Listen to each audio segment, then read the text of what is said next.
Hello, my name is Bruce Rhodes, and I have the privilege of leading the Southern Michigan Conference of the Free Methodist Church.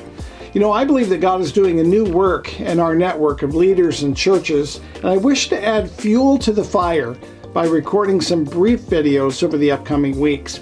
Each week, I'll be presenting a 3-minute vision cast to help us lift our eyes a little higher and to get our hearts longing a little deeper for a fresh movement of God in our day.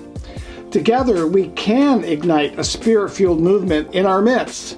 I'm so convinced of this truth that we have made this our new mission statement as a conference. We are partnering together to ignite a spirit-fueled movement of disciples, leaders, and churches. That is our shared mission as a network. Now, during this year's annual conference gathering, we called our pastors and lay leaders to join us in pursuing a new dream to ignite such a movement. We believe that the characteristics of a movement of God include individuals who are spiritually renewed, and churches that are spiritually revived, and communities that are spiritually awakened. We also know that this isn't a theoretical proposition because the Free Methodist Church has a spirit-fueled origin story.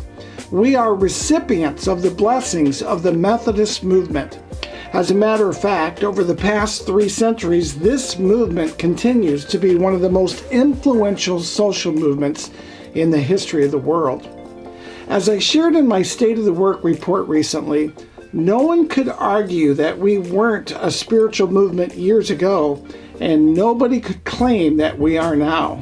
However, I can't find any verse in the Bible that would suggest to us that the global pandemic and events of the past 2 years, with all of their consequences, are beyond God's ability to redemptively advance His mission. Just as God once told His people that He was doing a new thing, making a way in the wilderness and streams in the wasteland, we are daring to dream again about becoming a spirit-fueled movement characterized by the multiplication of disciples, leaders, and churches.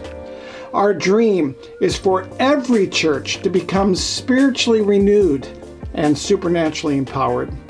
So instead of longing for a return to the pre-pandemic realities of our day, let's seek God for something more than what we are experiencing before March of 2019. Let's begin seeking Him for something new in our present. The prophet Isaiah shared a message of hope with the people of God, declaring God's intention to bless His people again. Even when they were far away in Babylon, Isaiah wrote these words, "Forget the former things and do not dwell on the past. See, I am doing a new thing. Now it springs up. Do you not perceive it? I'm making a way in the wilderness and streams in the wasteland."